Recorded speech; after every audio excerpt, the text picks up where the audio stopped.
Send them to fight Mr. Techno-organic Sinister. virus already in place. Also mentally traumatized by the entire Madeline Pryor bit.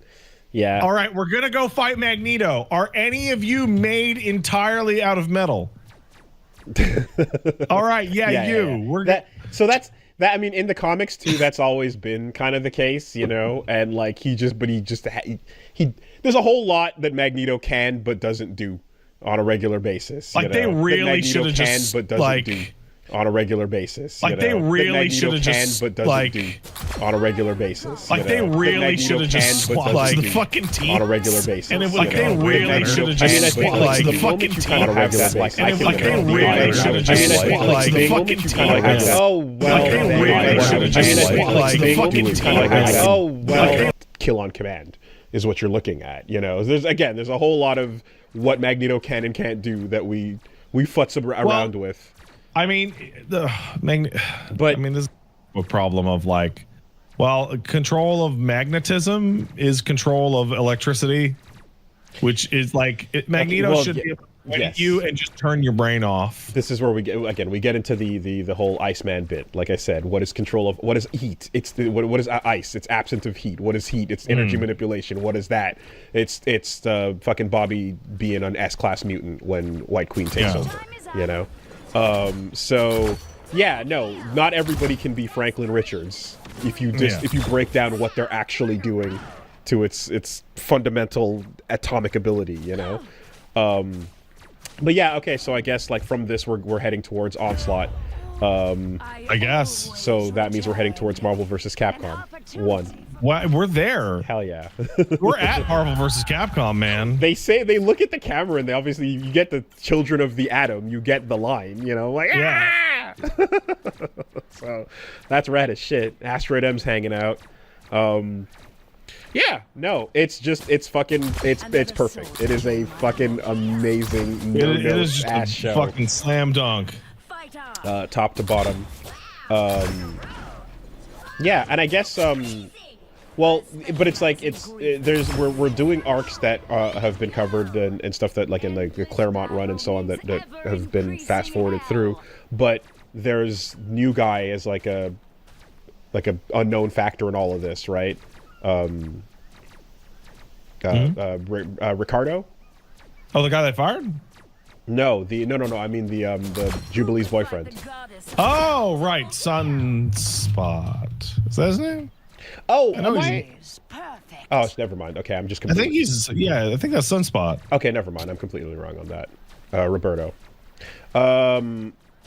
Yeah, so they announce that there's another season confirmed already, right? We said that last time. Yeah, cool. Yeah, it's coming. All right. At least the first two, the Promise and the Search, they were great. I really liked them. They felt like they could be Are they written another by the season. writers, or are they contracted out? I don't know. I don't know if they were written by the writers or not, but they felt pretty all right, man. I liked them, and I felt like what was happening. Besides, there were some things where they kind of set up. They set up some stuff that they're written by the same writers. Okay, perfect. Well, there you go. Yeah, there's some moments that are like, oh, here's a little thing that ties into Korra. Here's a little thing that ties into, something that might happen in the future that we hint at or whatever. But for the most part, no, they were really cool arcs that I think also, wrapped up some good questions about the world. That I mean, I didn't finish Korra, but from 2 seasons, there's definitely a bunch of stuff that I'm like, hey, all the characters you loved and all the things like not only what happened to them, but how did the world go from here to there? There's things like whatever happened to Azula, right? Oh, yeah. I think it was pretty solid. Like, so the first one, the Promise, is basically just a setup where Avatar so Aang has defeated the Fire Lord, and now we've got ostensibly a situation where peace should be like possible, right? Yay. Zuko can Fire Lord it up, and make it so that the Fire Nation is not so shitty and all that. So let's start like trying to govern and fix these problems. He's such a fucked up fucking ask. Hey, you guys, you were all about conquest and war for like your whole life. All right, new management. Yeah. No more of that. Peacetime, Just right? quit it. Peacetime, literally. Yeah, literally the harmony movement, right? I wonder if there's a different, a historical anecdote in the real world that has like a basis for that. Get this, right? So the Fire Nation, as it's been fucking rampaging and colonizing for the last fucking century plus, has a bunch of colonies in all over the map, and many of them are in the Earth Nation. Oh my goodness! And it's like, so the Earth Nation's like, yo, give us our land back, right? And the Fire Nation is like, no, I don't wanna. We don't wanna. And then Zuko's like, hey, well, peace now, right? So here's what we gotta do. We gotta go in and, like figure that out. Make sure that they get all that back, and we get rid of the colonies and stuff.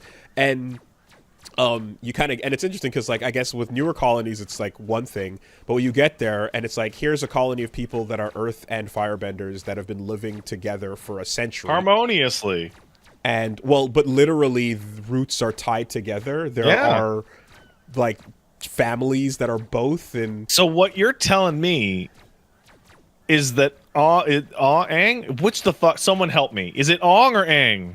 Aang. Okay, Aang and the gang go down, and they find that Worf is there, and the prison colony of the Romulans and the Klingons have actually created a new society, and they have Romulan and Klingon mixed children. Oh. And they don't, but now they don't know what to do, because if they break them out of the no! Their reproduction are compatible with each other. Yeah, okay. Just don't worry about that in Star Trek. It's fucking stupid. Okay. But yeah, no, exactly, right? So it's just like, all right, split this shit up. You guys get out of here. You stay here. And it's like, okay, but now there's a bunch of mixed kids that are like, what? I don't know where I don't fit in our Like, society. oh no, this is not a Nickelodeon problem. So I was like, that's interesting, right? And then, it's like, and it's not just Zuko, and then like Aang's like, no, we gotta, you gotta fucking, we gotta separate everything, make it peaceful. And then it's like, but do ya? And he's like, shit, I don't know. And then it's like, hey, let's go ask previous avatars. What do you guys think? And it's like, yeah, I'm from the old school, so I'm just racism all the time. Really. I think that's a great solution.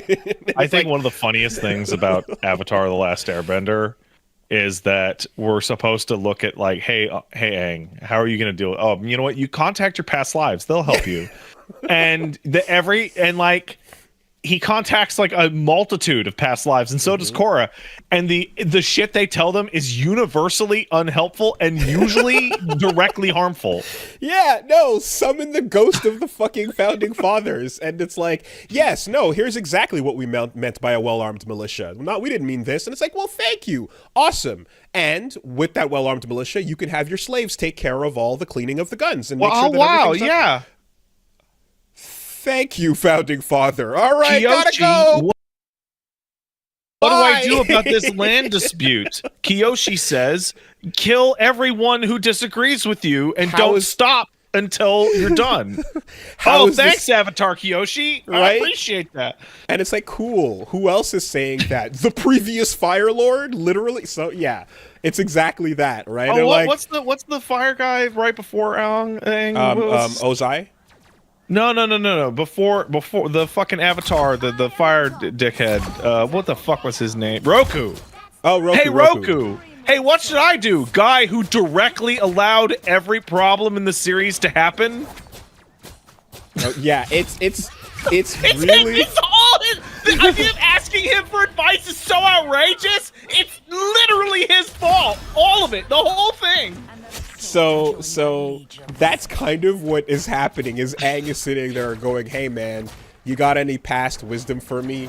And he's like, yeah, I sure do. Here's the way things are, and here's the way they've been. Let's go. Run it that way. And Aang's like, fuck this, man. Like, thanks, Grandpa. All right. And then it's like literally just like, okay, time to never talk to that ghost again. Like, it's, you know, so it's hey, really... man, okay, Wooly, you can solve an ethnically diverse, highly tensious land argument, and the only two ghosts you can talk to are Hitler and Neville Chamberlain. They're the only two you can talk to. Yeah. The previous avatars. No, so that's exactly it. Is just like